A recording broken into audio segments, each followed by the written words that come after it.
Some viewers may find the following video disturbing. Viewer discretion is advised.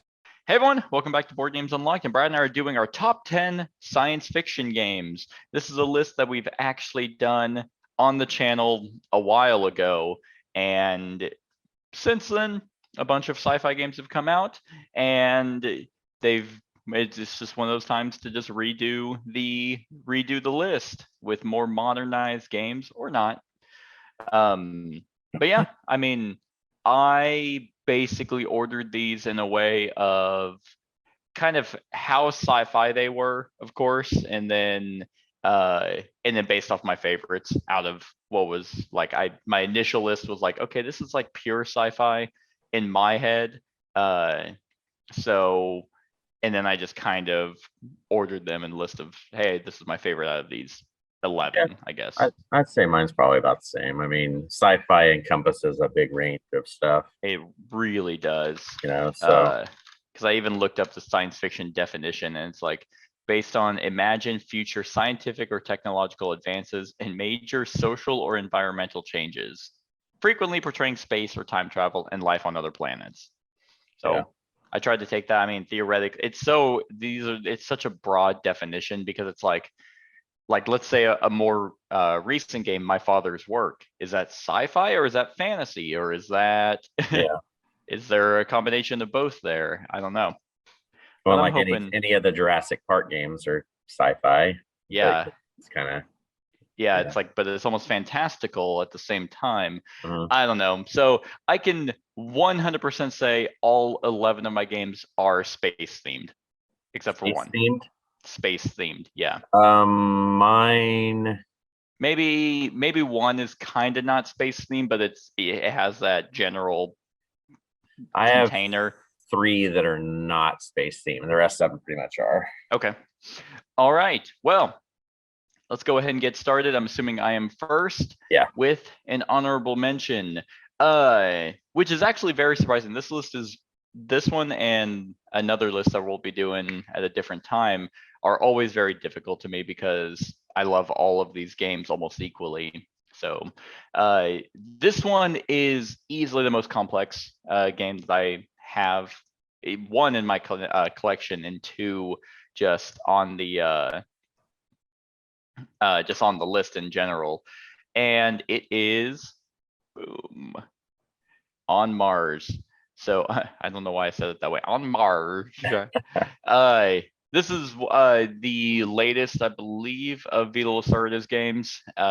Basically, it is where you are terrifying the planet and trying to get the most points. But with On Mars, it's basically like 2 different games. You have one game where it's you taking a shuttle up to the spacecraft, and maybe not spacecraft, but like a space station, to gather resources and stuff, and then you take a shuttle back onto the planet to utilize those resources and build different types of buildings.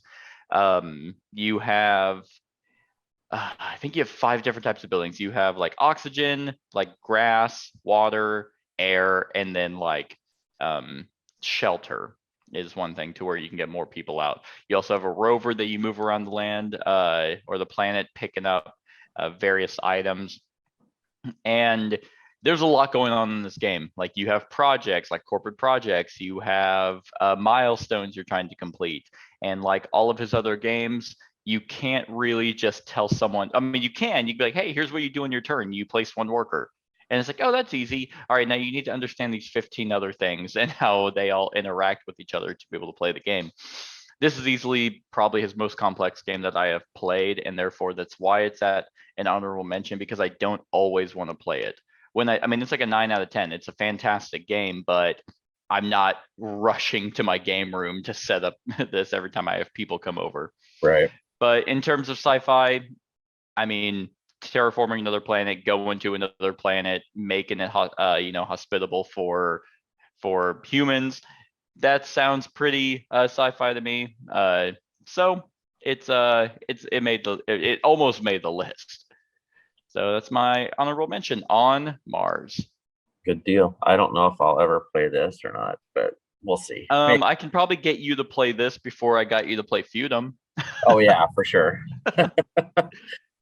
All right. This is mine- one oh, I've yeah. played this at 2, and that's a pretty solid number. Mhm. Like almost all of his games, I feel like are pretty good at 2 because they're very like not interacting like with one another. Like yeah, Yeah. you can kind of get in each other's way, but overall, you can get the same feel with less people. It looks cool. It's just I've just heard how deep it is. That's why. It's very deep, yeah. You know. All right, my number 11 is on the opposite spectrum of depth. It is a fairly light game. This is one that doesn't take place in space of the ones I was talking about. It has an old-timey looking theme, but they throw robots and cyborgs in it, hence making it sci-fi. And that is Baseball Highlights okay, yeah, 2045. nice. This one is one of those games. It's there's I have like every team for it, every expansion out for it, everything. It's a bunch of cards. You start off, it's a deck building game. You start off with a basic deck team. You just pick a like Boston, let's say. You'll get a deck with Boston cards. They'll have players in them. And as you play those characters, because you're playing like a series, you play like a best of 7 series. And that's what the game is you play like a best of 7. And every time you get done with a game, then there's little numbers on the cards that will have like number 2 that's right there on this one. That becomes the currency. So whatever many currency you played during that game, that's how much currency you have to buy new like free agents. And they're all kind of named after, there's a Barry Bonds, but it's like called something different. It's like Barry something, they have weird names of them, but you can tell they're based off of people. And what you do is it's just, you're pretty much, you're just trying to outscore the other team, through the rounds of each game. And you need to be the first team to win 4 games. The thing with this is, there's an app for it that works really well as well. But this game, the core mechanics of this card play, there's a lot of, I'd say it's a loose paper, rock, scissors kind of thing. It's, when I say that, it kind of demeans it a little bit, but what I mean by that is there's certain things that'll say like, you play this card, it's like if the other character plays a cyborg this turn, it cancels their hit, and stuff like So that. that's how they do the like the pitching Yeah, and like hitting. because Okay. you both play a card face down, flip it over, and then like if you see that one says single right there, Oh, okay. so that means you would move 1 base. But if they did something that was like, I don't know, out or something like that, then it would be like 2. You have to kind of counterbalance each other and try to outdo like speed. If you have a guy with speed, then it moves faster around the bases. And it's a very simple game. It sounds more complicated than it is. Yeah. But do it's you a fun have a one. trophy of this one? No, I don't. I'm So- not like that one, dude. You're the one guy who has the one trophy and he's like Yeah, slots yeah. it in everyone's face. But they tried to make a football version of this, and it wasn't very good at all. The baseball one is by far the best. And it's just a fun, nice little, like you can play through a whole series in maybe 45 minutes. Oh, that is nice. Each game's super fast, and it just goes like that. So, but yeah, All right. it's my number 11. Yeah, this is one that I think has been on our list for a while of games I need to play. I mean, I played baseball for like 12 years of my life. So, yeah, I'd be interested to give this a shot. Yep, sounds good. Okay. My number 10 is definitely the oldest game on my list, significantly by like about 50 years, I think, at this point. I'd have to look at when the first edition came out. But it is still going strong because they just released, and I just received my copy of an expansion for this game, even though I didn't think it ever needed another one, and that is Cosmic Encounter.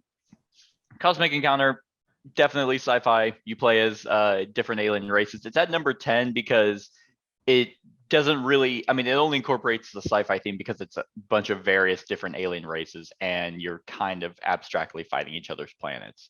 But This one is, I just looked it up. So I'm in the process of getting ready to rank all the aliens for this, or do a tier list for the 3 different colors, the beginner, intermediate, and advanced. Yeah, it's going to take about 20 years of my life to do so, but there are 195 aliens, and I think maybe a few promos that I don't have, but they just released an expansion that added a campaign. It's like a 4-game campaign to this, but that also included, I think, 30 new aliens. So I think there's 225 different aliens. And in the expansion, they actually revamped some of the older aliens that kind of sucked and maybe were either broken or not good enough, and they redid them.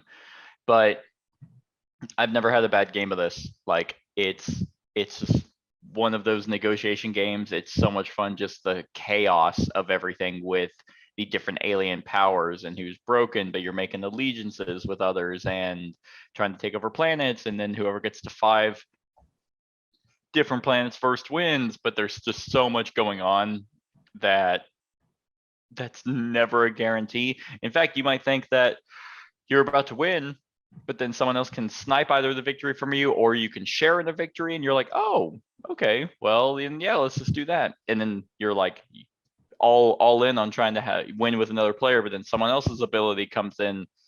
I mean, 225 different alien races. It's just, I mean, I don't even think they ever attempted to try to balance it.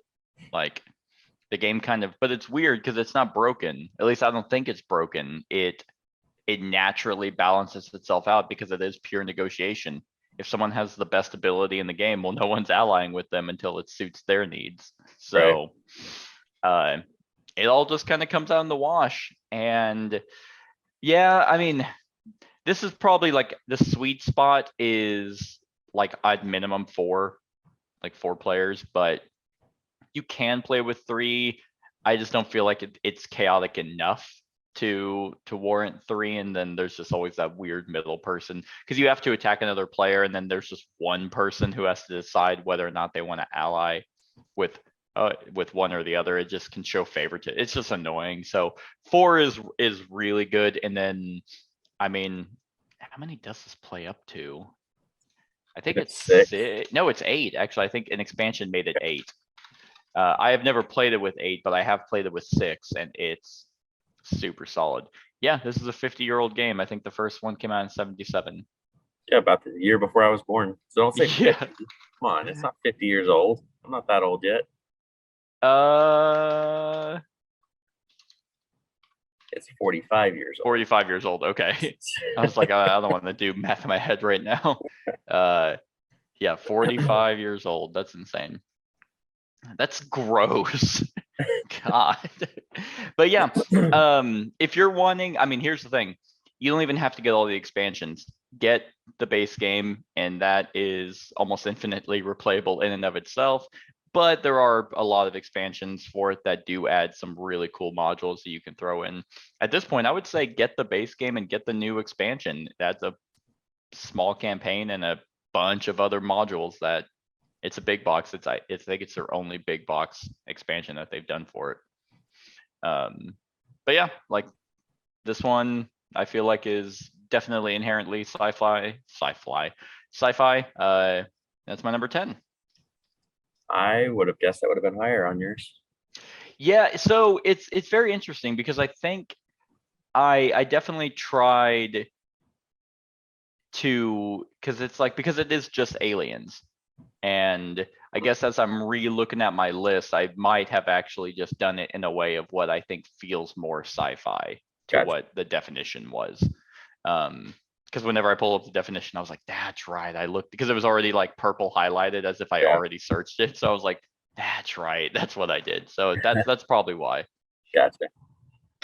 All right. Well, my number 10 is another kind of, it's a sci-fi game out in space. It's not super serious though. It's more of kind of like just a kind of a fun experience to have with the table. And that is Galaxy Trucker. This made my short list. Yeah, this was one's definitely one considered. I haven't played. This is the bot cover for the new one. I haven't played the new version yet. Same. But this game, I don't like real time stuff, as we've talked about multiple times. But this one, the building of the ships is kind of cool because you know you there's a whole stack of tiles out in the middle of the table. You're building your ship really quick with what the first, you know, there's 3 rounds. You get a different size board each round of ship that you get to build on. But you start off with small, and you're building your ship up with this, and everybody has access to that same tile. But then once the first person is completed what they think how they want to finish their ship, then they flip the timer, and then that means everybody else has just that little amount of time to finish up, or else you're just kind of hosed. But the fun of this game is you build your ship, and then you just you know, set sail and see what kind of shit happens to you. And hopefully you put lasers in the right directions and everything like that. I mean, as you can see, you know, to be fair, you can, I think, take some of your time to look at the top card of like the encounter decks. Like I know for a fact there's ways for you to kind of see what's coming up. Yeah. So it's not purely just hope that the cards go in your favor. You can do some planning, but you're limited. I don't remember how long that timer is. I want to say like a minute or. But yeah, this is just one of those games that it's just hilarious every time, you know, like you come skidding into to deliver your goods, and you're on just like, you know, the pod.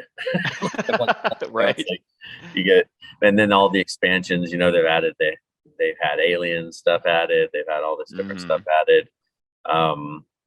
But yeah, I mean, just the base game box of this is a blast. You know, I maybe play it once a year, but it's still fun at that time. The one thing I will say with this game is don't sit down and play with somebody that is like, this is their favorite game in the world and this is all they play, because they will. I did that the very first time I played this. It was like a guy had played this game a shit ton, and we sit down and he had a ship built just like that, and then everybody our times, you know, we didn't get. So it's like, you know, be gentle if you're teaching this game to somebody, you know. That's true. Don't be an asshole, and don't have like this power trip just to make yourself feel better. I mean, there is that if you play with somebody that has really experienced with it, but for the most part, it's just one of those games. You just have to you're at the will at what happens for the most part. Yep. And it's a fun time. Yeah.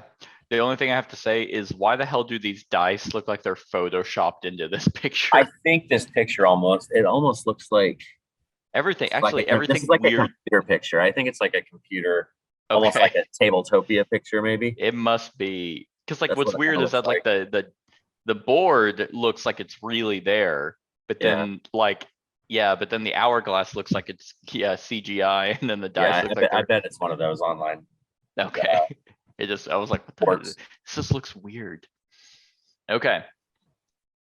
So my number 9 is also a little bit more complex, maybe not as complex as On Mars. And this one took the world by storm whenever it was first announced, but I don't see anyone talking about it anymore. And I'm actually curious about why that is, because this game is extremely solid. And maybe it's just one of those that the masses were really interested, and then they just fell out. But the people who really like it, like, there's not that many, but they love it.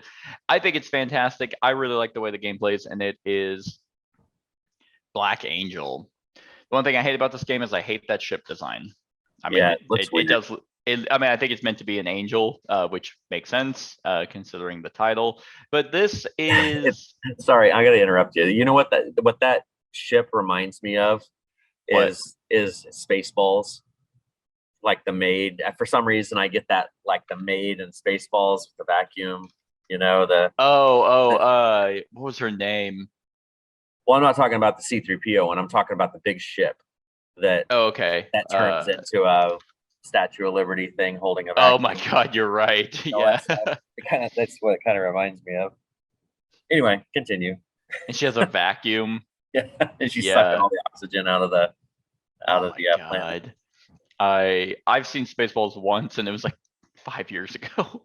I love that. Not my favorite Mel Brooks probably would have to say Robin Hood. Men in Tights is Oh, I like probably that too, my yeah. favorite. But anyway, so Black Angel is supposed to be the kind of incorporation of Twa, where just sci-fi. So you play, the interesting theme of this is that humanity basically fucked itself over, shocker, and you you play as robots that are running this ship and what's the few that are left of humanity, and you're basically trying to keep the ship up and running, managing threats, going out getting resources to make it to the next hospitable planet to, you know, repopulate and bring back the human race. Although why? Just stop. Like just let us die out. But what's really cool about this game, and it's a similar situation with Twa, is that your dice are not your dice. You roll them, but they go into like kind of a shared pool. But if people want to use your dice, they have to pay you resources to then do it. And this is one of those where the higher the die roll, the more better the action is. And you have different areas of pods or locations you can go. It's a dice worker placement game. You can go out and get technologies. You have a little mini game of where the technologies go on your board, on your own personal board, to kind of push them out to get special abilities. You have robots. I'm not seeing any directly on. I mean, those little pegs, the fire hydrant looking things, those are the robots. And you have little ships you can put them in to send them off to different planets to fulfill objectives. And they did I want to say it's Solaris. Nope, that's not the game. There was a game that came out a few years ago that kind of had a moving board. Like you had like 5 or 6 tiles, and then as to show that it was moving, you took one, flipped it, and then put it to the end, and it was supposed to show like progression.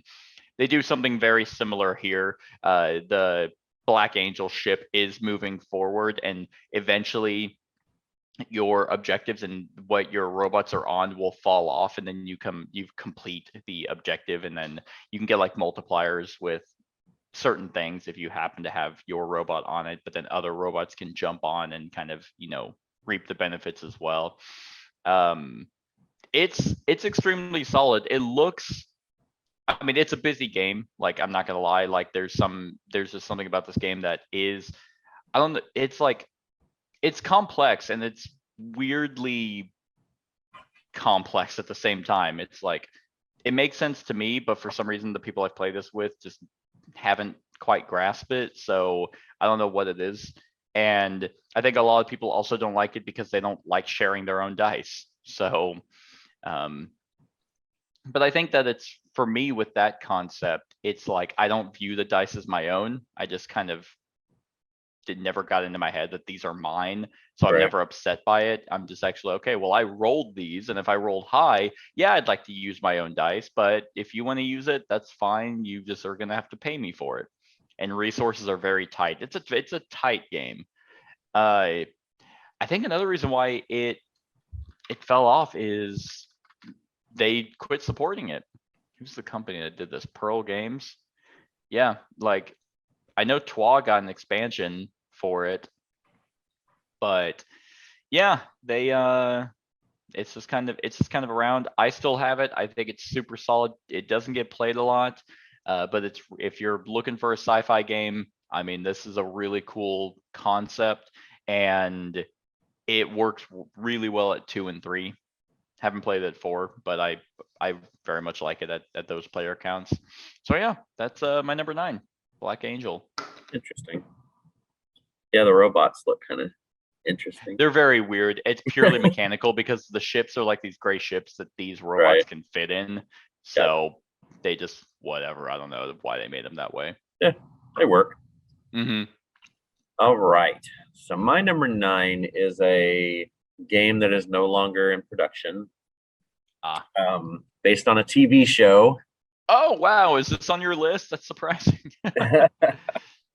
That's Battlestar Galactica. Yep. This is not on my list, surprisingly. Interesting. I did not put it on.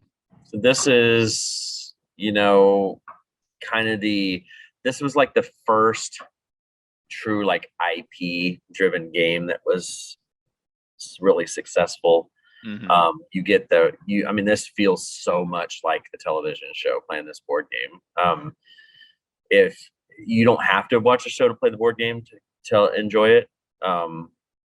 I was kind of backwards on this. When I first played this game, I hadn't seen the TV show yet, and then I watched the Mhm. TV show immediately after playing it the first time, and then every time I play it after that, it just seems you get that much more out of it. Yeah. This has the whole hidden trader thing, where you may not even have a trader in the first segment of the game, but you will definitely have one by the second game. This has been redone by Unfathomable. Um, Mhm. so if you're familiar with that and haven't played this, it's just more or less the same game with a few differences. But yeah, this is just such a such an awesome game, and Corey Konetska, the designer, coming up with that um oh, I can't think of the term for it, but whenever there's a thing and you're putting in the cards to try to pass the Oh, skill yeah. check or whatever, um, that Yeah. the Cylons could screw you over, but there's always that doubt because two cards automatically go into that pile regardless. Those could be good cards, could be bad cards. There's all this different odds and ends. The base Mhm. game alone with this was solid. The first expansion, I like. If you're able to find this stuff, like I would, I would do the first, um, the base game, maybe the first expansion to get the plastic ships, and then it starts getting Yeah. convoluted after that. I'd probably stop there, yeah. First expansion was Pegasus. Right, because that one has Yeah. the plastic ships and all that stuff, the big Mhm. Cylon cruisers and all that fun stuff. But Yep. And that's where the airlock oh yes, that's I where the love airlock the shows up. airlock. Yep. Yeah, and then this is just one of those games. It's just the theme of it fits Mhm. superbly, and it's just one of those things. It'll always kind of be one of those staples, even though it'll never be back in this form again. Yeah, who owns the rights to it? To Battlestar, I Yeah. don't know who owns Oh, okay. the rights to the theme, um, Gotcha. but I know the gameplay stuff is Fantasy Flight, obviously, and then Right. wherever the theme went. But Interesting. Yeah, because I mean, I wouldn't be super shocked if this was eventually remade somehow. yeah, But yeah, that would take a lot of cooperation, and it'd be Kickstarter. Like, mhm, there's no way it wouldn't. But man, they'd probably make a shit ton of money. you think? Okay, so my number 8, I think will be on your list. Tell me. If I would, yeah, I would imagine it would be. Uh, it might be. I mean, I don't even think you own this game, but there's no reason for you to own it because it can't really be. I mean, it can be played solo, but it would probably be miserable. So this one is a real-time hectic game that is probably one of the funnest games on this list. I think all these games are fun, but like this one is just very high energy, and makes you feel like a total badass while killing a bunch of alien creatures, and that is Project Elite. This is the CMON version. They had an Artipia Games version a while back, but that kind of went a little wacky. So CMON eventually picked it up. And surprisingly didn't this was kind of maybe where CMON was a little more restrictive than they are now. Because I feel like if CMON did this today, it probably would have like a million expansions and cost $600 to ship. I think they just took they pretty much didn't do a whole lot of work to it. I think they just kind of That's took true. Artipia's because Artipia had trouble getting all theirs out, didn't they? Mhm. The first Yeah. time. Yep, and he was basically harassed by backers because backers are children. So, he probably just sold the rights and had Simon take care of it, which is fine because I mean now people have it, and this one is so much fun. Like, so you play as like space rangers that crash onto a planet or have a science base on a planet, and you're about to be attacked by a bunch of different aliens. Well, I say a bunch, there's a lot of mob. All right, not really a lot. There's like 4 different mob styles. The variety of the game comes in with the boss aliens that come in. But you play as just a ranger with a special ability, like I think that's Kara is what that says down at the bottom. You have your own special, power and different weapons, and you are in the real-time aspect rolling dice that allow you to then move, and then sometimes you roll those red dice down at the bottom. That means you have to move an alien, and it's a tower defense. You are trying to, in this case, this is a crashed alien ship, and it's right in the middle. And so you're just running around the board. Luckily, the aliens are very easy to kill. There's just a lot of them, and then you have those red miniatures are the bosses that have a little bit more health, special abilities about them, and you just feel so freaking cool, like doing all this, like just constantly rolling those dice, running. Just whenever the setup phase happens, it's like, oh my god, there's 30 aliens, and then by the end of the phase there's like 3 left, but you're like, ooh, feeling like that you were just actually there, just like gunning them down using cool alien tech weapons, like a beam rifle that just like mows down one line. But the most amazing thing about this is that it's not chaos the entire time. There's phases of, you have the real-time phase, and then it's like, okay, we're done with that. Now let's kind of see what the aliens are going to do, and then what events are going to happen, and then we can strategize on what's the next step. And then you just, rinse and repeat. It's so much fun. And there's so many different characters that everyone can play as. There's different boards and different scenarios that you like. I think they have an alien spaceship scenario. They have like a desert planet scenario with like a massive centipede thing. I haven't tried, but it has like different body parts that you can target. It's they have small mini expansions, I think, that add ammo. Like you actually have to reserve ammo. That doesn't sound too fun, but for the realists out there, it might be. I don't know. So yeah, like defending a scientific base on a new planet and having to survive waves of alien species sounds pretty science fiction to me. So that's my number 8. So yeah, exactly. Like that's from what a lot of people say. That's what this kind of feels like. And yeah, I mean, I haven't seen that movie, so I don't know. You haven't seen Starship Troopers? No. Oh dear Lord. Nope. I mean, out of the 2 lists, out of like sci-fi and fantasy, I've always leaned towards fantasy. Yeah. So yeah. All right. So my number 8 is another kind of lighter, kind of filler type space game. And it is kind of my go-to. I always like to bring it along because it's super easy to teach. Doesn't take very long to play it, and that is Gravwell. Pretty much, this is a space take on a racing game. You are all starting in the center of this board, which is like the singularity, and you're playing cards to try to be the first one to escape this black hole kind of thing. There's 3 versions of cards. So the yellow greenish cards will make you move towards the closest object to you. The purple ones will make you move away from the closest thing to you, and then the teal ones are tractor beams, and they kind of suck everything towards you, that number. So everybody, you'll draft cards, and then you'll play one at a time face down. You'll flip them over, and then they fire off in alphabetical order. So you may get hosed if you're trying to make a big move and somebody goes before you and ends up either getting closer to you or further away, and it changes everything. This is a very swingy game. I mean, there's gonna be times where you're gonna be fall way behind, go way in front. But you always have an emergency stop card. It's a one time per round cancellation of that movement.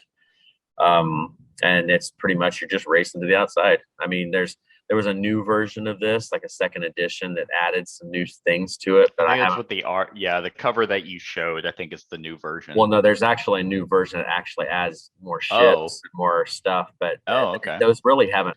It hasn't really been. Oh, you're right. The second edition. Much claim. Oh no, yeah. You know, like people have said it's not nearly as good. It makes it more convoluted than what it should be. So it's just sticking with this. All right, so version. I looked it up. So yeah, the one you showed is not the second edition. It's the second edition version. Art does look really fucking dope though. It now has 40 fuel cards, which allow up to 6 players in the game at the same time. Additionally, ship ability cards are included that can give a unique power to each ship's That's captain. what it was, the ship abilities, and it just was added too much. Just everybody being on the same playing field and it being a card game is where I think it needs to stay at. Yeah, and I think if this is kind of one of those, if you're playing this game a lot, you should probably play a different game. Right. Like, and you don't need to be like, let's just add ship powers. Well, and the box is small, so I always just toss it in my bag, because if I go to a game day with people that are kind of newer to games or lighter gamers, this is a really easy one to teach. It's pretty much our street card colors. You just go with it, you know? Yeah. So anyway, that was my number 8, Grabwell, a nice little lighter game. All right. Okay, so my number 7 is also based on an IP, kind of similar to your Battlestar Galactica. This one is, I mean, there's been a bunch of different movies that are kind of centered around this particular IP. And I actually just played this very recently, 4 players, and it was exquisite. Like, 4 players is like the max I will ever touch this game with anymore. I've tried it with 6 and I was miserable, and I considered selling the game after playing it with 6 because I'm like, this is awful. Then I played it again with 4 and I'm like, oh yeah, no, this is just so sweet.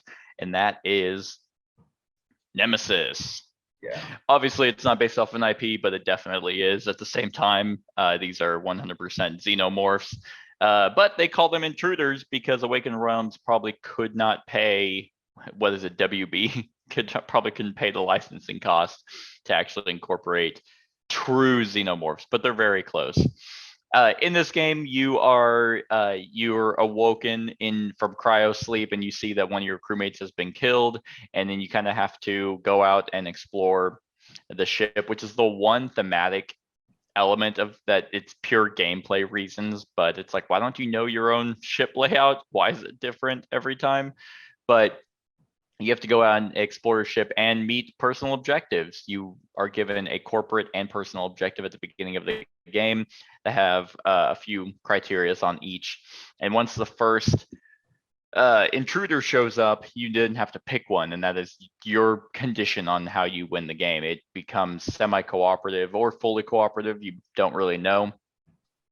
And there's a ton of different objectives. Either go out and send a signal, find the nest and grab an egg, kill an intruder, kill another player, or make sure another player doesn't live, make sure the ship goes to a particular destination.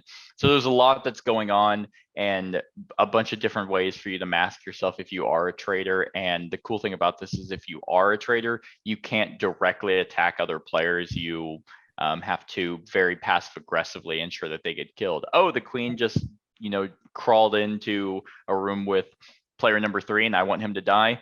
Oh no, the door is locked. Right. That sucks, man. And actually, whenever I played this last time, I chose to make sure no one survived, but it was getting very, very close to, because I had to make sure, again, no one survived. And one person was like almost fucked from the get-go. So I was like, okay, he's definitely dying, but the other 2 are kind of harder to do that. And the way that the turn order worked is I was able to draw in a bunch of like aliens and then play a card that allowed me to escape. And so the aliens killed another guy. So there was one person left, and he was following me. And I went to the escape pod because I was gonna malfunction it. So he came in, and as he was gonna do the action to jump into the escape pod, I played an interrupt card that basically caused me to grab him, pull him back out, and cancel his action. And that he wasted all of his cards because it's a hand management game. And then while he's sitting there doing that, I malfunctioned the thing, and I was able to escape out of the other escape pods. So that stuff like that can happen. It was pretty cool. Worked out really well for me. But yeah, this one is also kind of a messy game because there's so much to it. Like these kind of games now, it's extremely frustrating whenever you get it and it's like, yay, 8 expansion boxes. How the hell am I going to organize this? Luckily, Etsy exists. Or at that point, just get your own 3D printer and make inserts yourself, because there's ways to do it. I've looked up, there's inserts that you can get for this game that house pretty much everything in 1 or 2 boxes instead of 5. That's almost a must at this point. It's a lot of bags and it's a lot of trying to figure out what's what, but this is an awesome experience. Definitely get it if you love the Alien movies, because it really does feel like that. At least it feels like the first 2. So I enjoy it quite a bit. That is my number 7, Nemesis. Yeah, I'd like to try this one at some point. I haven't tried this at 3, but I don't see why it wouldn't work. And here's the major reason of why 6 doesn't work, is because a lot of, at least the early game, is exploring the ship. Sometimes you need very specific tiles, and so the more people, the ship is explored like immediately, and then it's just kind of wandering around, and the game is already inherently long. So with 6, you're not exploring the ship anymore, so it's just kind of like you're just waiting around. You're like, oh, I have to send a signal. Well, I did that turn 2. Now I'm just kind of waiting till I can actually escape. With 4, you're still exploring the ship for a longer period of time, so that gives you a lot more to do and distract yourself while aliens and stuff are moving around and killing people. So with 3, I feel like it would be the same system, just I mean, you just have more ship to explore. Yep. But yeah, that's just my theory. Yeah. Well, I also like aliens. Oh. and I like deck building. So my number 7 is Legendary Encounters Alien. Nice. That's funny. This one, I've always enjoyed the Legendary deck building system anyway. Marvel one really started getting convoluted with a lot. I mean, they had so much to choose from, so many different things. This was the first of their Encounters series that they put out, which actually threw a working theme in on it, where they have it. I mean, you can play it just like Legendary and just totally go random. But they also, in their rule books, they set it up so that you can play through the movies. So it tells you what heroes to use for Alien, the first movie, and then and it had the objectives that you had to do, which would be objectives from the first movie. And you can play through all the movies. They have expansions for this that adds other stuff as well. The difference with this also, as opposed to the Marvel Legendary deal, is that top row.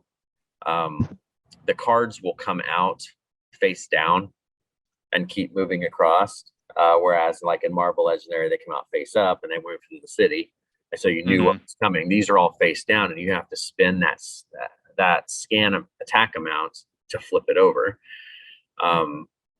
And then certain things, it could be an egg, it could be one of your objectives, because those are randomly put in there in that deck. And then once they fall down into this floor right here is when they start attacking you.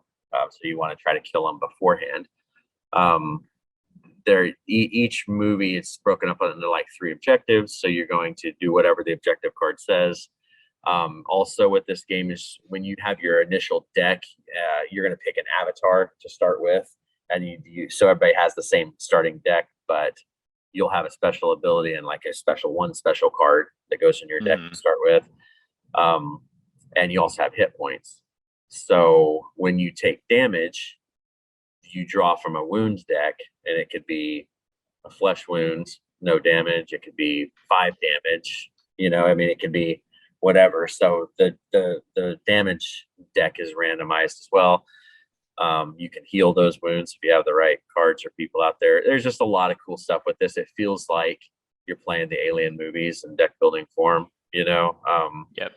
And it just runs really smooth. I mean they have some stuff in this game that I haven't ever touched. There's the thing like if you get a chest burster and you die, then you can take over and become the queen alien and play as them, and that just doesn't work for me. It's because it seems really powerful if you're the queen, and it changes the game. So if you lose, you just suck and you're out. I mean, that's pretty much how it goes. But yeah, I mean, they've come out with several other encounters versions now, even on the ridiculous side. This is still my favorite of all the ones I've played. And just so you know, Firefly Encounters is not on here. So that on the sci-fi list. This is that's I forgot they even had that. But yeah, anyway, Legendary Encounters Alien. It's a nice. Good one. Nice. Yeah, this is a good one. I enjoyed this one quite a bit. All right. My number 6 is probably one of the most themeless. Yeah, it's definitely the one that has the least theme besides maybe On Mars.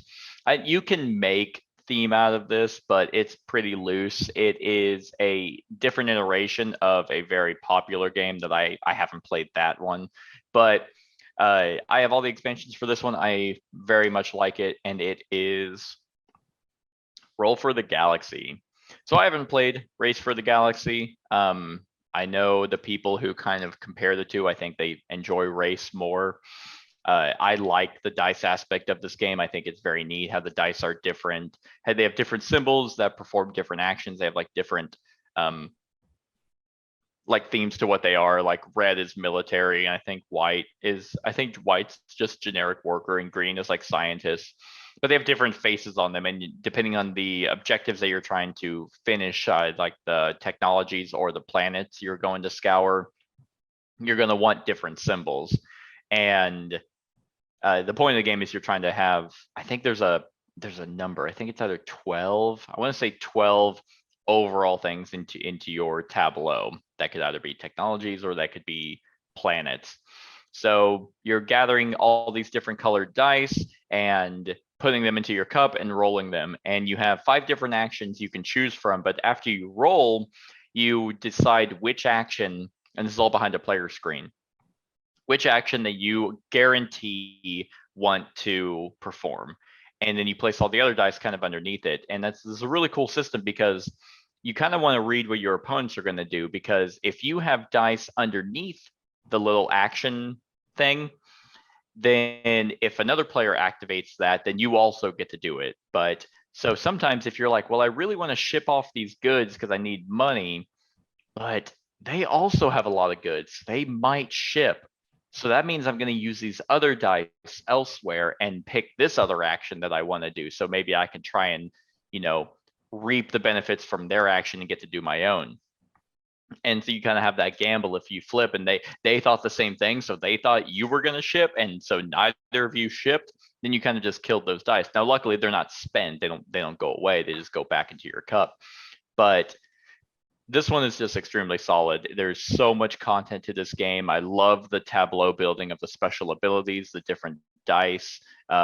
Like you kind of get an engine going with what you want to do, how you want to activate it. You can reap, tons of money. If you use a ship die, which on this, the export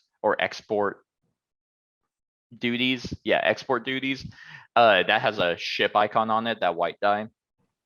Basically, if you use the same colored ship with a similar good, you can actually get more for it. So that's another, avenue you can go down.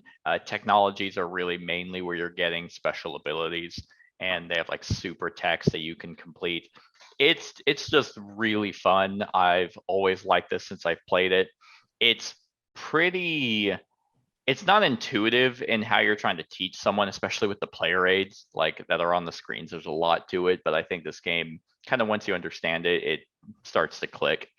And they have a bunch of expansions, personal goals, public goals, and then their latest one had included fucking dice crafting, and I haven't really touched that one all that much. But yeah, Roll for the Galaxy. If I couldn't really say if you've played Race, try this. It just kind of seems like if you haven't tried either, maybe Roll for the Galaxy is up your alley. It depends on if you like deck building or dice rolling better. So I've So, yeah. always thought I've never played either one of them, but I've always been more intrigued by Race just because of the card play. Right. Right. But- I'm sure if I played Race, I would probably like it more because I do appreciate card play more than, die rolling. But this one is one of those that when I'm rolling dice, I'm never really upset by the outcome. Like there's always something you can do. And if you might want a particular action, but they also have a bunch of ways to mitigate the dice. Like you can send one of your dice as like a manager or like an expert or something, and then that allows you to manipulate and move something over. So you could guarantee at least an action you want to do. It might not be super strong, you might not get a lot out of it, but at least you can do it. And I like that. If this was just roll and hope you get what you want, I wouldn't have this game, but it's not that. Yep. Yeah, it's my number 6, Roll for the Galaxy. All right. Well, my number 6 has already been talked about, so I'm not going to do a whole heck of a lot of talking about it. It's one that you were correct in saying that I don't own it, and it's mainly because this game would be so chaotic trying to run it solo with multiple. I couldn't imagine doing it. That's why I haven't bought it. Nobody else would play it with me. If I ever want to play with it, I'll just play it yours. Yep. But this one, is just, I'm not a big fan of real time, but I think this one makes it work because, you have that. It's just 2 minutes of real time, and then you can kind of sit back and formulate a plan, and all that stuff. And you just kind of roll and go nuts and kill shit. You feel like you accomplish a lot on your turn. Even if you aren't rolling super well, you can still do things. And it's just, you just feel like a complete badass in this. Yeah. And that's pretty much the gist of it, I think you pretty much covered everything else on it. Cool. Cool. Well, glad I can, keep shining good games into your life, like bringing them in. Yep. It's what I'm here for. All right. My number 5 is basically the same overall theme as my honorable mention, but I just obviously like the game more. I feel like it incorporates the theme probably better than On Mars does. And there was basically a reiteration of this game. I haven't tried the card game of it, but I have played the zoo version of it. Unfortunately, that's not sci-fi. So my number 5 is Terraforming Mars. This is going to obviously be a number 1 for a lot of people. I don't really see why it wouldn't be number 1 for a lot of people, but this is where I tried to find that balance of sci-fi and like my favorite. But you're terraforming Mars in this. You're using a lot of corporate funding to get different projects, launched off the ground to then make Mars habitable for civilization. You're trying to get a bunch of trees, water, heat, and oxygen on the planet that is necessary for human life to thrive, or just life in general to thrive. In terms of, I love how when board gamers say recent, I feel like within a year, like it's like if you played it in a year, that is recent. At least that's how it is for me, where it's like I played this recently, and that was like 6 months ago. But it was super. What's something that I almost never attribute to games, but I can now, is I hadn't played this game for a while. But whenever I played it recently, like they kind of gave me the other players were kind of giving me a quick rundown, and then it was like, oh, okay, yeah, no, immediately, like I remember everything, and that's super intuitive. Like you don't I didn't have to like reread the rules to like understand everything. It was like, oh yeah, that's right, that's what we do here. But it's just really nice. This game can it scratches both itches of like short-term goals and long-term goals. Like you build that tableau of cards that either give you special abilities or just give you icons that you want. And in the last game I played, I had one card for my opening hand that took me like 4 rounds to just even accomplish. Like I finally got it by the end of the game, and it's like boom, and I had this massive like energy and heat kind of engine that probably contributed to me winning the game, but I mean, who knows?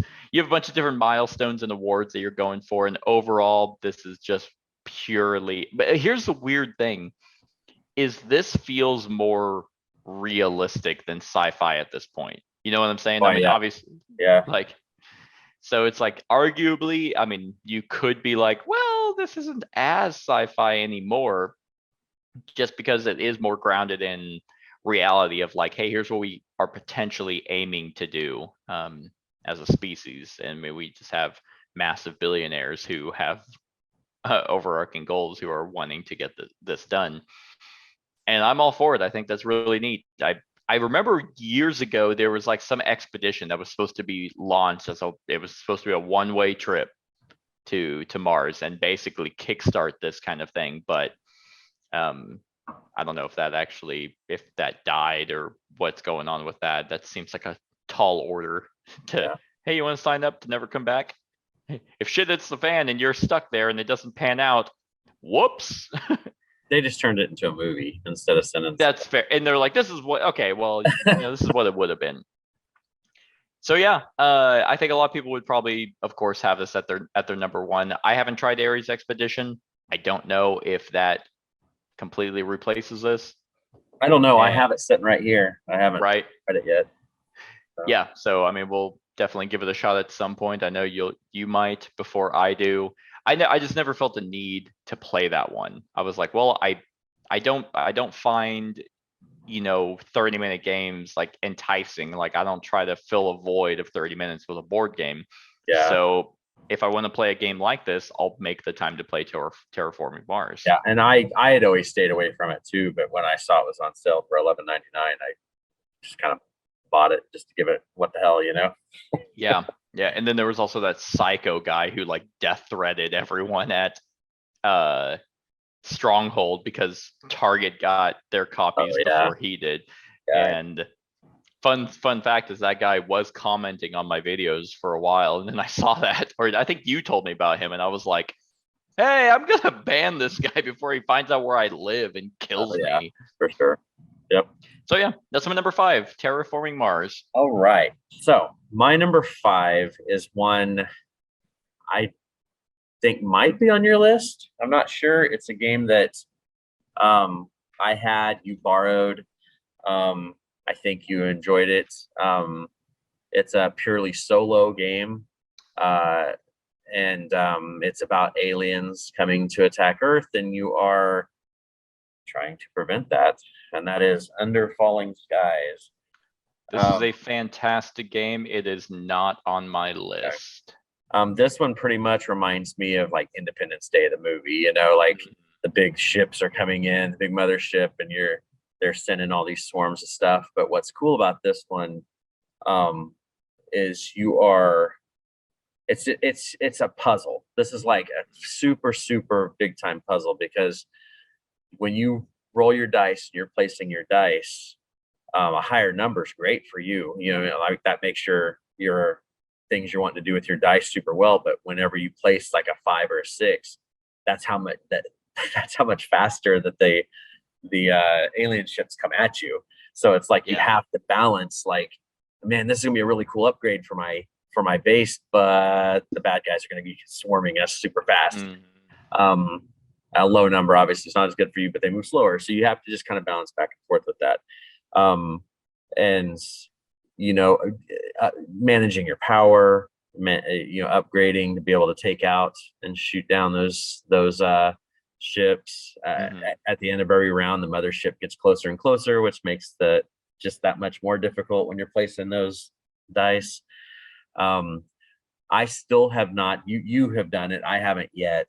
I haven't went through the campaign all the way yet. It's rough. Which I mean, It's isn't it pretty much just different setups? Like you're Yeah, so they more or did a less. really cool job with the campaign. I actually just finished it. I did I think it's only 4 chapters, if I'm not mistaken, 4 or 5. But what's really funny is I went to finish it because I never did. And I was like, oh man, okay, I'll quickly do chapter 4. Not realizing that I was doing the campaign with your copy. So when I opened up my copy, it was like all like, Yeah, and I'm like, oh fuck, who did I use? So what's cool is that each chapter gives you like a few special abilities, a few cities to defend, and then scenarios, and you divide those into 2 piles and you pick one. So you shuffle up everything, divide them into piles, and then it's like, okay, well, this is the one, and you pick one, that's your setup, the other ones just go away. So there's a lot of replayability within the campaign, and it's very short. And yeah, chapter 4 is super hard. Like, yeah, it's very difficult, and all the campaign stuff is obviously usable in just a regular yeah, just setup. But I recommend the campaign. It was fun. yeah. And this is one of those games that has a little neat story behind it. You know, with this came out in 2020. In 2019, it was a print and play game, a 9 card print and play game that won this design contest, and then CGE picked it up and give it the works and help design it more and stuff. So it's just, and it's probably one of the best pure solo puzzling. I mean, because it's a small box. I mean, it's easy Yeah, setup, easy throw down, you know, and everything. But it's something, you know. When I got it's it, I so just good. bought it on a whim, and it's a because this came out the same time that another game I considered for this list, Warp's Edge. Warp's Edge, yeah. Yeah. And I thought about that one. I wasn't gonna put both up on the list because they both kind of, I know they're not the same game, but they both are solo, you know, Mm, type stuff. So that's why I kind of kept them off. yeah, But yeah, this one's just for a solo. This is really crunchy. Like it is. have to Yeah, really warp your brain to try to figure out what's the best deal on it. And yeah, yeah. This one I is hope the right up my designer, alley. yeah, I hope the designer does more cool stuff like this and tries to, you know, work some Yeah, other stuff because around. I played. You let me borrow both of them, and Warp's Edge is a solid dice bag building. I was gonna say dice drafting bag building game. And then this one, like I was like, yeah, this one's pretty good. And then I played this one. I'm like, oh my god, this is so much better. Yeah, this is better for sure. He did Sanctum. Oh, this is the same guy that did Sanctum. Mhm. Interesting. There's Philip Nedek and Thomas Ulier, Tomas Ulier. Those are the 2 designers on Sanctum. So maybe he didn't fully design it, but his name is on it. Interesting. But for this one, he is the sole designer. Well, he needs to stick with solo games then. Yeah, let's you know what, let's just go ahead and blame Philip for Sanctum, and and we'll just give all the credit to Tomas. Yeah, Yeah, that's a really good one. Yeah, it's so hard. it's a difficult game for sure, and I haven't even gotten that far on it yet. Yeah.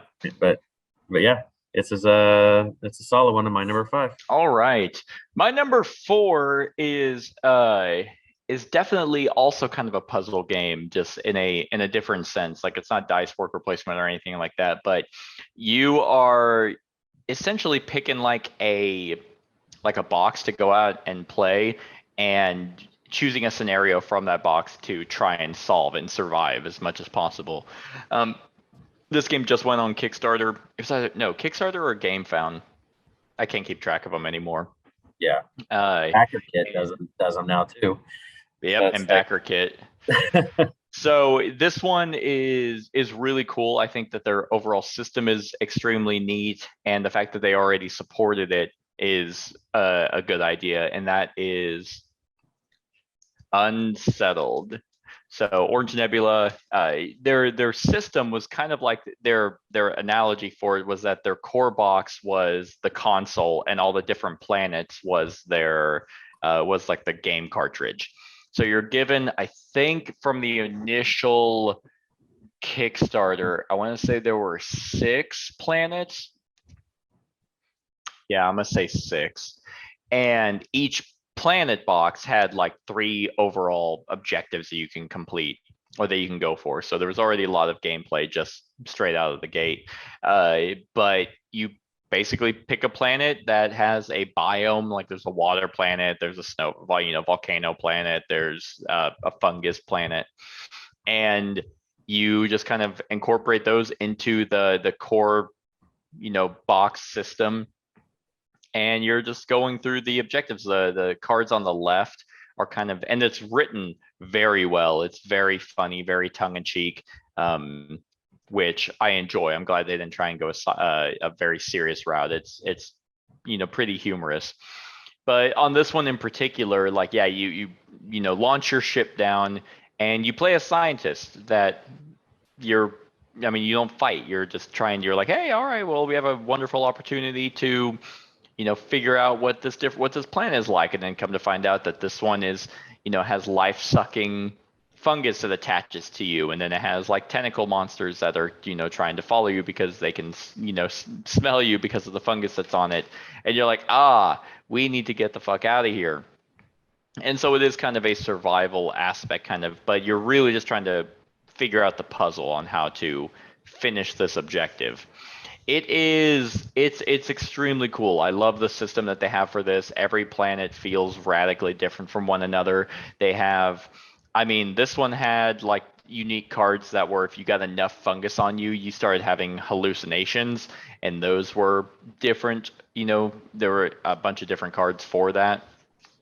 So you can incorporate a lot of theme and role playing into this as much as possible. They even encourage you to do so, of what you're experiencing and how you're moving from one area to the next within the planet.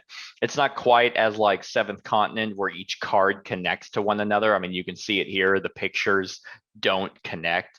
But you just kind of have to imagine that it's just a different area of the planet. You walked through this jungle for a while and then emerged out on the other side of the forest into this cave, and you can easily do that. I think this is one of those games that it enhances that experience. But they do a really cool system with its dice. Like, you don't roll the dice, it's just kind of like their strength, and it gets weaker as it goes on. You have to find ways to actually raise them back up by doing various actions. You become experts in different fields, which give you special abilities. It's extremely solid, and I like the fact that they supported it already with, I want to say, 3 new planets and a bunch of different modules. So this is one to keep around. I hate their storage. It's very frustrating. I don't understand Orange Nebula. They're so fucking close every single time, and then they're like, hey, instead of actually making a box that fits all these planets, what if instead we just took a fat shit in it and then ship that out?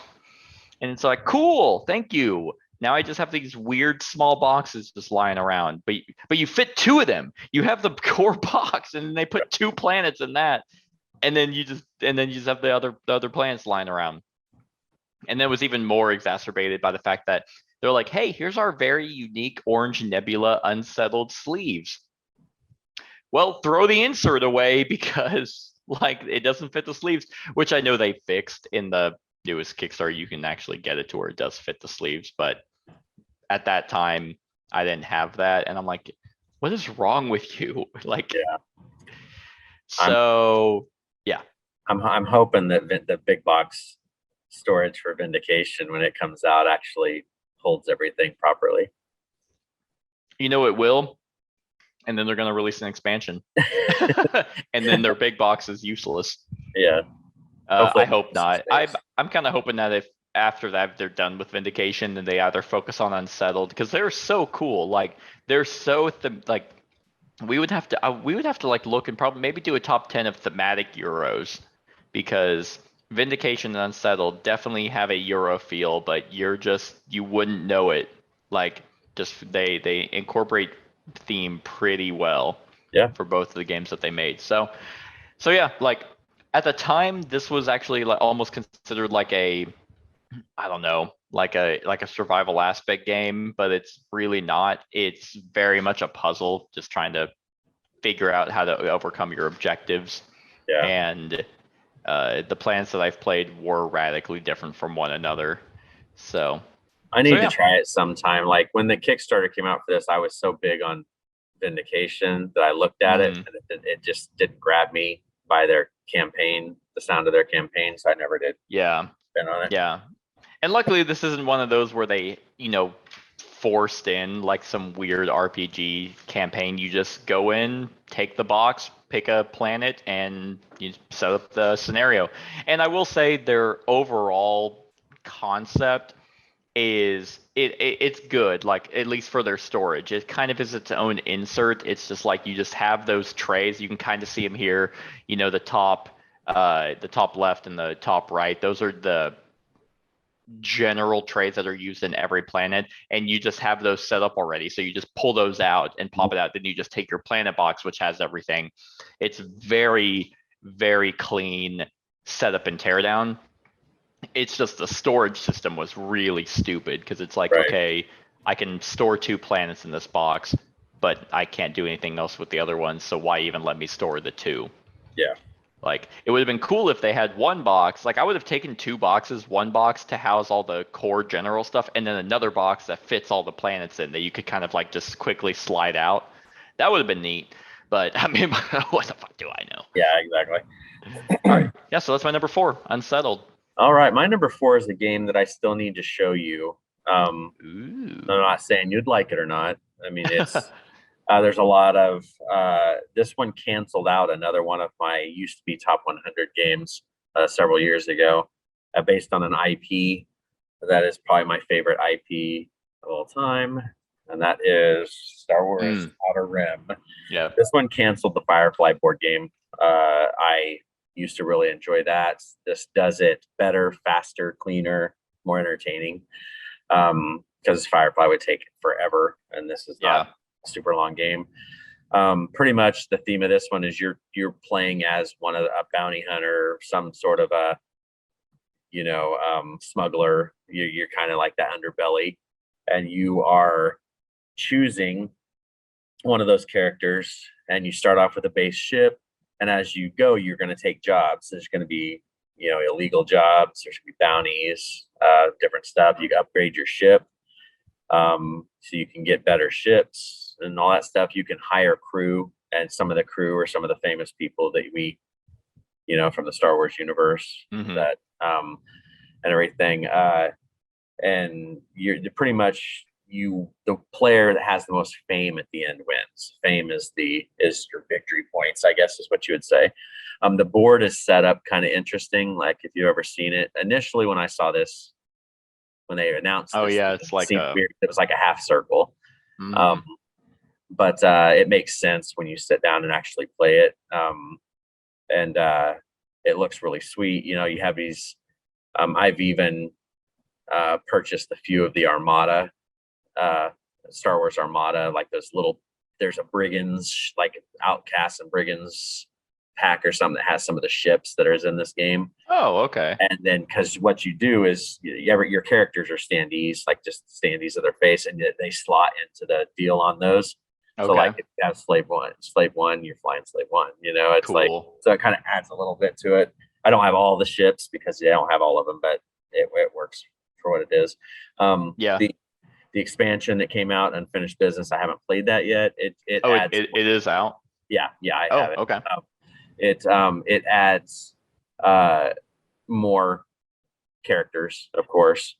For some reason, they still have not put Din Djarin, Mandalorian, in. That is weird. Do you think they would have jumped all over that? Yeah, because he's a bounty hunter, and he does pick up and deliver and stuff. So I don't know if maybe they're going to do another expansion, because this is the expansion. Because they did that with Star Wars Rebellion. They did the Force, or not the Force Unleashed, Rogue One.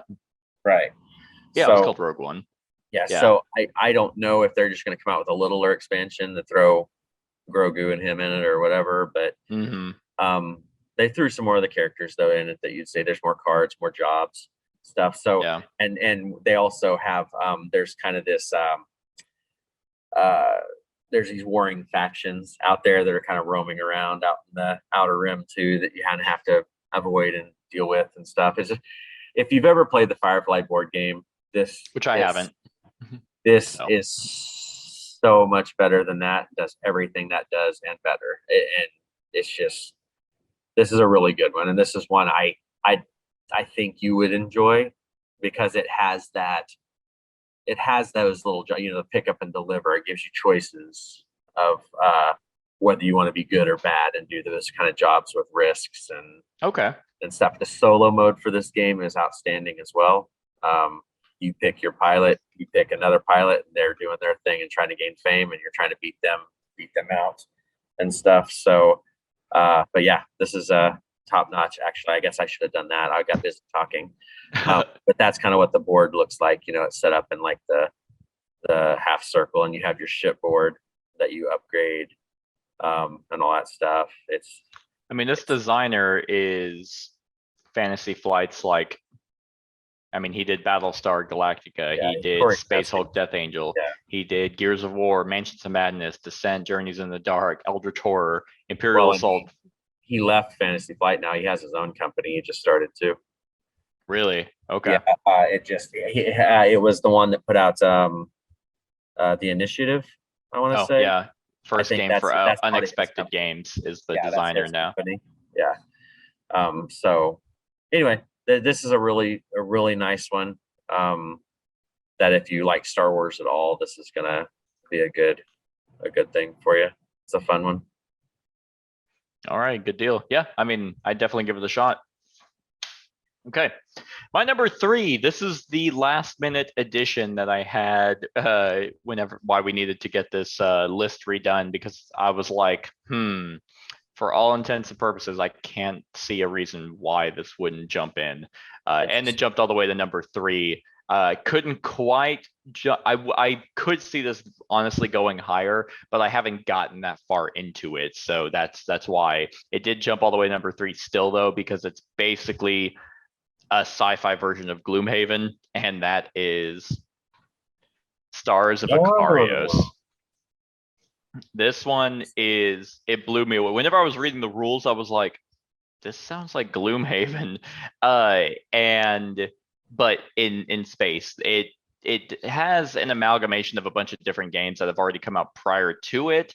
So but it's so good. Like, you have, the main thing is that you just have objectives or scenarios where you are a pilot and you're dogfighting and you're maneuvering around this the space mat. So take Star Wars X-Wing already, and imagine you're just in control of one ship though, trying to maneuver and use your own player board and different dice to be able to perform these maneuvers, because facing actually matters. So you want to kind of like maybe flank one of the alien ships to be able to get into its blind spot to give you advantage on attacking.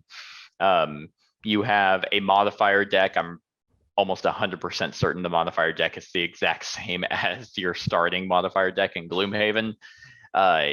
You can upgrade your ship with different weapons and different specializations that and techs and stuff that allow you to be already kind of different, a different class build. Then on top of that, that's already fine. That's already narrative driven anyway. Like, out of I think the 3 games, the 3 games are the prologue. You're already kind of dictating kind of what you can do, and then it just opens up. So you also have planet exploration, or not, sorry, space exploration, where you're kind of actually flying through the galaxy and running into different stuff in space. And then you can go on to planets, and then where your miniature, your actual pilot comes into play. And then that's the 7th continent kind of idea, where you are exploring planets and having encounters on the planet that way. So it has a very familiar feel. All the status effects, it was funny because they called it something different to fit the sci-fi theme, but it was like, okay, well, that's strengthen, that's poison, that's the status effects that Gloomhaven has. So yeah, I mean, it blew my mind just whenever I was playing. I was like, this is actually really, really good, and it's So, clean. so it Sorry. says it's best with one. Yeah, I have heard that. A lot of people are saying that playing it solo is best just um, because during the player action phase, you can do everything simultaneous. So if you and I were playing, there's no reason why you don't roll your dice, maneuver your ship, touch your ship, and move it around. The only thing that makes it different is if we are targeting the same alien, then that comes into play where it, order needs to go first because of just what we might do, how much damage we might do to it and stuff like that. But like, let's take this picture for example. If you wanted to attack the alien ship all the way to the right, and I wanted to go up top, sure, go for it. Like you can do that because there's no initiative in this. It's player phase, so the players do their actions, then the aliens go. So it's not like we decide what we want to do, flip our cards, and it's like, okay, I'm going out of 13. Oh fuck, the wolves are going out of 3. There's none of that. Right. So yeah, the storage system guy that I was watching to kind of store everything in the box, he had mentioned that he likes it better solo. I'm playing it too just because I like story driven games. I like to share that with someone, and it is decision based, so that's always fun to kind of bounce off with another person. But I probably would stop there. It's the same reason why I don't do Gloomhaven with more, why I don't do Tainted Grail, Midara with more. It's just too many people to micromanage. Right. So yeah, this one is the other thing I really like about it is that it's streamlined. It's so clean, like of a game that each like we jumped in and were able to like just quickly like peel off scenario after scenario without feeling like it was getting bogged down with anything. So yeah, very, very pleased with this one. I know that this is a world he's created. The design, I think his name is Brandon, that he's created. So I would imagine that there's going to be more to this. Brendan is his name. I'm intrigued. I'm intrigued. Yeah, I would probably play it with two-handed, run 2 deals. Yeah. And you can, like, Yeah. it's so simple. There's no hand of cards to manage. You have 4 dice and there's 3 symbols on the dice. It's either move, attack, or a wild. No, sorry, there's 4 because one can be stressed because your character can become stressed and start getting trauma. If you start risking those, but like, yeah, so you just roll 4 dice and then you place them onto you have generic actions that allow you to move. But the best thing about this is I like the fact that facing is a thing, like it is in X-Wing. Like if you want to, bank and try and get to someone to get into their blind spot, well, you might have to do some weird, wacky maneuver. Yeah, it looks cool. Yeah, that's my number 3, Stars of Icarios. All right. Well, my number 3 has already been said. So I don't have a whole lot more to say. And it is Terraforming Mars. Yep. The only thing I would add on to what you said is like the Prelude expansion. Oh, yeah. Is almost a must. Mm-hmm. The other ones are good too. I'm not saying they're not, but like get the base game, get Prelude. It sets you off on a path. It speeds the game up. Kind of gives that. That is true. Gives it that little kick. This one does. The Arc Nova, I can see how they're similar. They're still worth having both of them. Obviously, they're different enough. Arc Nova, in my mind, is a better version of this, just because I like the theming better. But they're really fucking close. They're close. I'm not saying it's like big by a big margin. I just like the zoo theme isn't done as much as the space stuff. Like we couldn't make a top 10 zoo games. That's like sci-fi and space and everything. So that's the only reason. And I know it's probably because it's more recency biased because this has been out for a while. I've played it a ton. True. But this is number 3 on BGG, number 2 on BGG, something like that, as far as all time. So, it is number 5. Okay. It's number So 5, and Arc Nova's number 7. yeah, already. Yeah. Yeah. Funny how that works, huh? Yeah, it is a little strange. But anyway, this is just it's a solid game. You have to find a way to get the overlays. If you don't, want You don't get the everything. turmoil expansion. Yeah, I mean, I bought second I think I got the broken token organizer that came with the overlays. So that's how I got mine. But yeah, Terraforming Mars, it's one of those evergreens. It's a cash cow for Stronghold, that's for sure. Oh yeah. Oh my God. Yeah. There's people who have decorated their entire game room around Terraforming Mars. Like, yeah, it's insane. So anyway, that's my number 3, Terraforming Mars. Okay. My number 2 is the so real quick, Project Elite was the one that I was like, oh, it's kind of space themed, but not really. This is the other game that is not space themed, but it does incorporate a theme that the description of science fiction talked about. And my number 2 is Anachrony, and this includes time travel. Yeah, oh yeah, 100%. It's but yeah, you have time travel, but it is apocalyptic, and that's one of the reasons why it's on here is because you do have paradoxes, you do have futuristic tech that you're trying to complete to be able to push forward past a meteor, I think that's about to hit civilization. Besides on Mars, and I would say this is more complex than Black Angel. There's just more going on, even though I feel like that because of it's a lot more ingrained in theme, it might be easier to grasp. So that's just kind of my personal experience. But Anachrony is by Mind Clash Games. They kind of make heavier Euros. I would say Mind Clash is like right under Vito Lasarda for his games. It's like he's at the top for complex, then Mind Clash because they have this, Tricarion, and Perseverance. But in this game, you play as a faction that is trying to incorporate the most victory points that thematically make you the leader of the future civilization. And you have very unique workers. Thank you.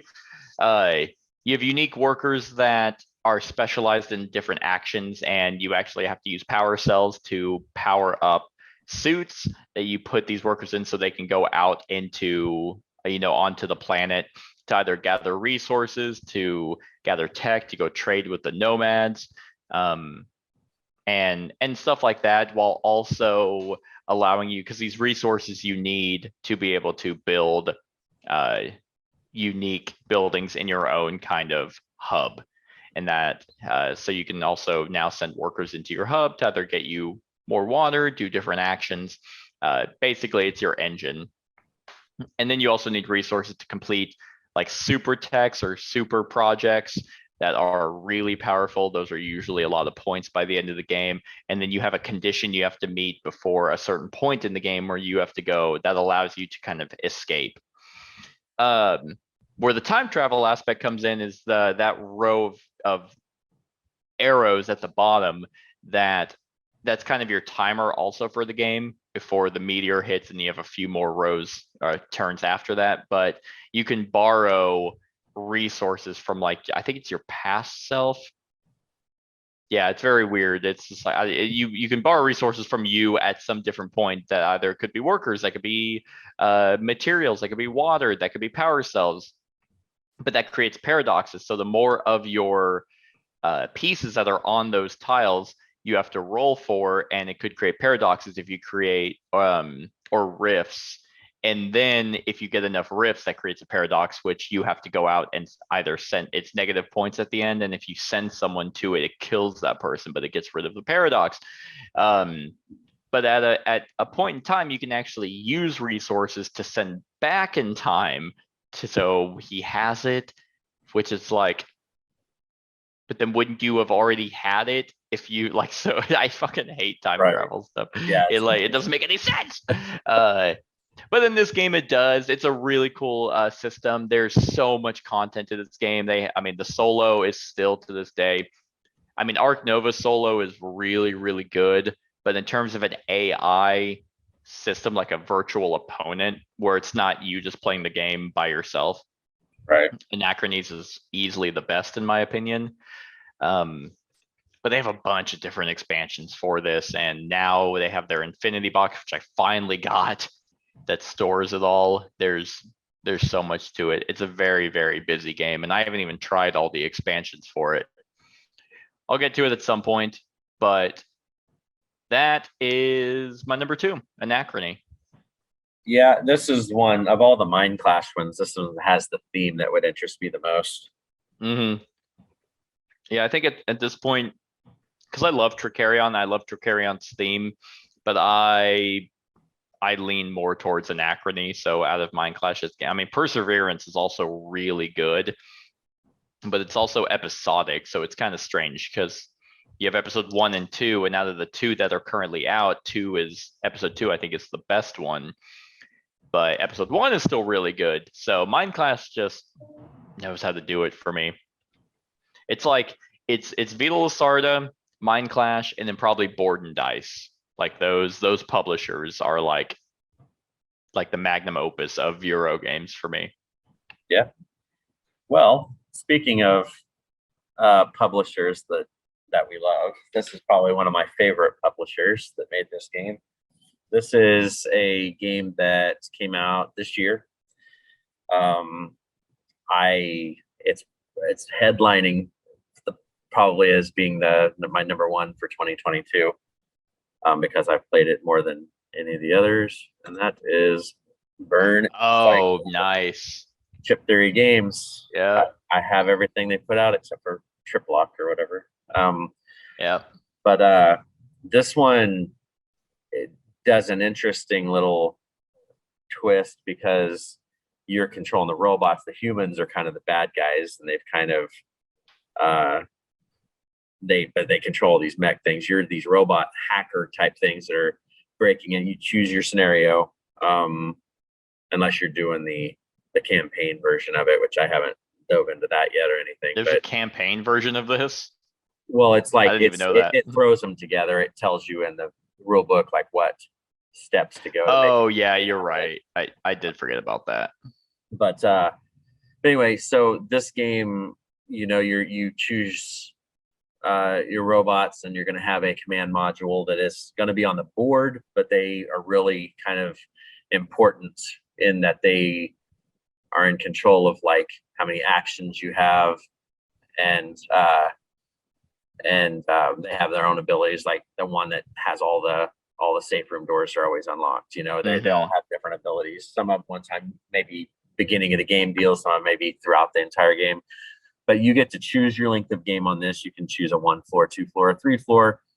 Obviously, game length depends on that, but as you can expect, that's not a very clear picture, but as you can expect, everything is chip theory. It's all neoprene and weighted poker chips, plastic cards.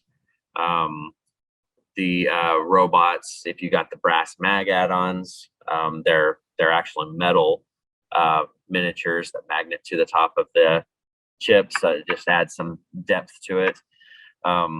There's just so much to do in this cooperative game, and it's so clean and everything. There's a little mini game that top left, the network up there.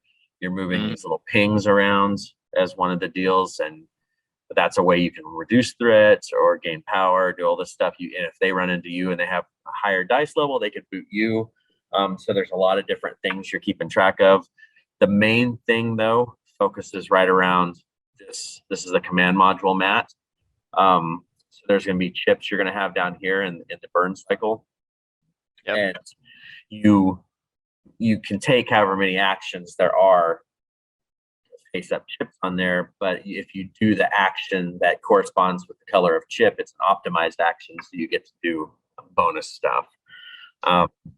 And there's just, this game is just nuts, and it just finished their Kickstarter for their expansion material.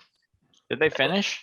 Yeah, it's finished Sunday. Oh yeah, you're right. Yeah, Sunday. Because I was like, I don't remember seeing like a $400 pull from my account, but I forgot I just needed the new stuff. Yeah.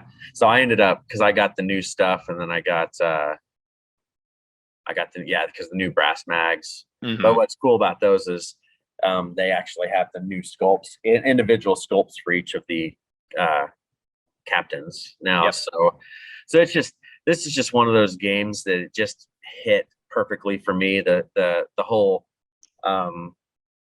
the steampunk, not steampunk, the cyberpunk kind of stuff. And just the thinking of how the evil guys are going to move. Yep. The going on heist. stuff. The Yeah, heist system, like you can technically attack, probably Yeah. not the smartest. No, you're wanting to be stealthy as much as possible. And then the awareness chip part is a creative thing, because if you make noise or they see you, your awareness chip goes, and that's where they're going to go to. Yeah. So you want to run away from that. There's just a lot of cool stuff. And when you get just the core box of this, has a ton of I think there's three corporations, I believe, in the base box, and then one that came. Yeah, there's a new one, I think, and there's another one coming out, right? Yeah, there's 8 missions per deal, so that just in the core box you have 24 separate individual missions you can do. And it's just, if you like chip theory games, this is a no-brainer, and probably this has a good opportunity to be my favorite chip theory game, even over Too Many Bones and stuff at this point. We'll see how it goes, but yeah. So that's my good old number 2, Burn Cycle. Yeah, it is. It's not on my list, and we just had this redone, and it probably would. Yeah, it probably would have made it. Yeah, I can't see a reason why. This is really good. Oh well, at least you made it. It's on your list at number 2. All right, number 1. So now, you have any guess on what my number 1 is?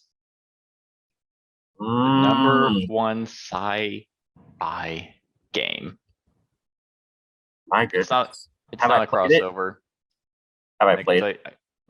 No, you were supposed to, but you didn't because you suck. Oh, okay. Yeah, I know it is. It's the big one. Yep, Twilight. yep. Had to be number 1. There's no way it wasn't. So yeah, Twilight Imperium. Whenever I think sci-fi, like there's no game out of all of these that this doesn't incorporate everything. Like besides time travel, I guess it doesn't have. So Anachrony has that on it. But when you're talking about space exploration, different alien races, I mean scientific or sci-fi politics, just technologies.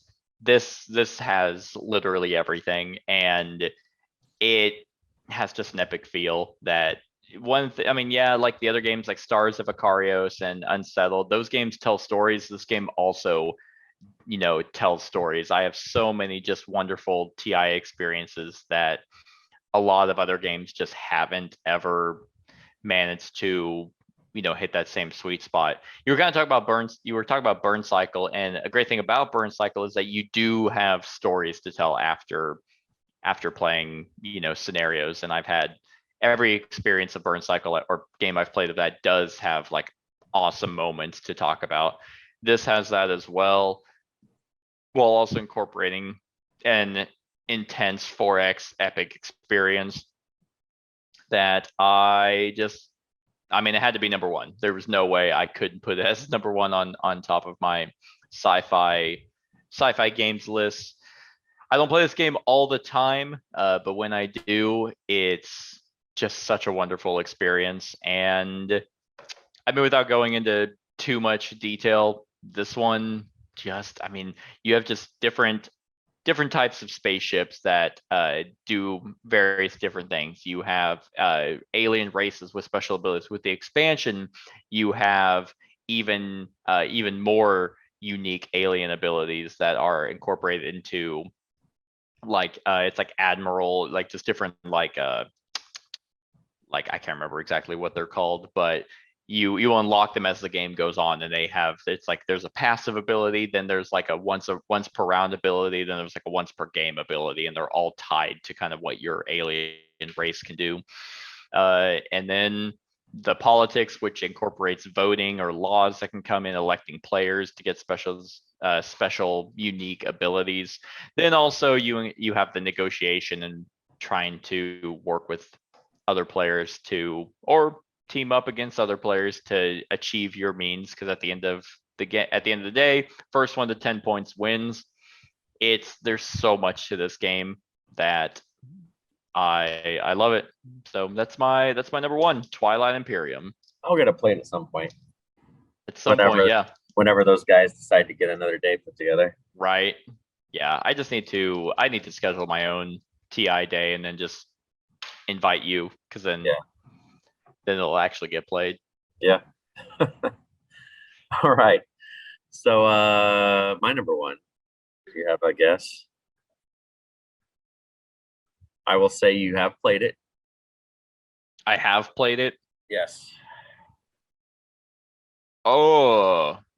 And it's not a crossover. It's not a crossover. Is it okay? So it's not on my list. Fuck, what would it be, man? You've played it once.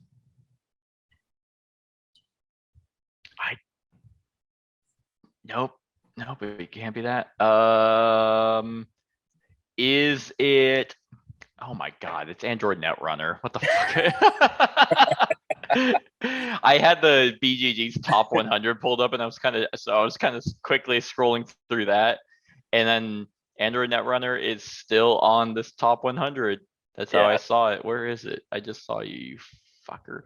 This game 68. It's number 68 on the top 100. But yeah, I don't know why that didn't just immediately come to. You threw me off by saying I've played it, because then I was like, oh my god, I must have played it a lot. Now this one, even though I know it's still fan ran and stuff. It's as far as Fantasy Flight goes, it's a dead game. I haven't played it in quite a while, even though I just have the base game still now. I got rid of my whole other collection. It's still probably my most played game ever. Playing it competitively for years from the time it came out until the time it died. This is your sci-fi. I mean, it's a asymmetric matchup. One person's going to be the runner, the hacker. One person's going to be the corporation, and you play through to 7 points, then you flip flop, and then you play your corporation. So you bring 2 decks to each competition. And I mean, it's been so long since I played this, and I still, when I pull up this picture, I'm just like, yep, I would use that to do that, and that is just like, Nice. And this game was the pinnacle, of competitive. Yeah, no, I'm not comparing it to Magic. Magic's its own. Yeah, it's its own kind of thing. Yeah. But as far as LCG stuff, like, this was the most popular competitive LCG out, and it had such a following, and due to the whole debacle with licensing and all that crap is what ended up, because they had kind of fallen off. There was a bad cycle. People started falling off, and they're like, we're going to do a new core box, which is what I had pictured.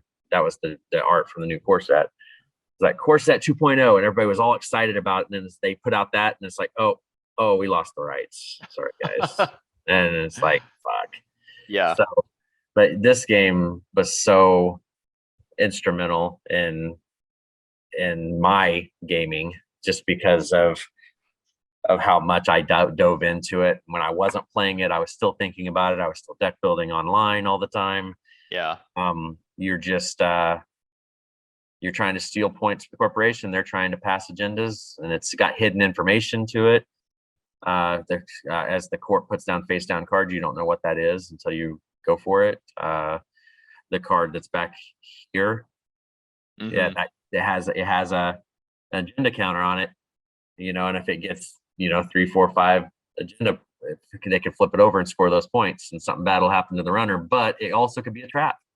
Yeah. And they could be pushing it up, and it could be a trap. You run and hit them. Oh, you're going to take all this damage. And, it's just, I think that aspect was what I liked about it, because you could really, the tricking of people. Like, the very first time I was taught this game, I fired off a snare on somebody, which is a trap card, and it killed him, and I won the game. And it's like, oh, I like this. And then it just was going crazy after neat. that, you know. So So but as yeah. the runner, how do you counteract stuff like that? Like it sounds like the corporation holds all the power if As far if they have hidden information and the runner doesn't. Well, these cards right here are called ice. Those are the protection for you getting into the servers. Yeah. So you say, I'm going to run on HQ, which was your hand. So you need to hopefully have the right icebreakers programs to break the ice and enough credits to do it to break through, and then just hope that whatever flips over, you can get through too. As far as down here, traps, there's a couple of cards that let you peek. You know, it's like there was a couple of cards that came out that would let you see it, and then it would ruin their deal. But for the most part, it was a battle of, you know, calling their bluff or not, you know. And then sometimes you take damage and you'd eat shit, and sometimes you steal their agenda, you know. It was just that was what the cool thing. It wasn't just like in Magic, you know, you're just playing cards and doing stuff, you know, which is still good. But I think the hidden stuff on this is what Drew put me over the top, just because it's a mind game at that point when you're doing stuff. And it was a very, very sad day when this game died, but it'll still be there. I want to buy another collection just to have it, but everybody wants an arm and a leg for everything since it's out of print. So yeah. Anyway, that's my number one, Android Netrunner. Okay. Well, that was it, everyone. That was our top 10 science fiction games. Let us know what your favorite science fiction games are in the comments below. Other than that, like, comment, share, and subscribe, and have a wonderful whatever time of day it is for you. Hey everyone, thank you for watching, and I really hope that you enjoyed the video. If you would like to see more of my content, go ahead and click that subscribe button and the bell to be notified whenever I upload any new content.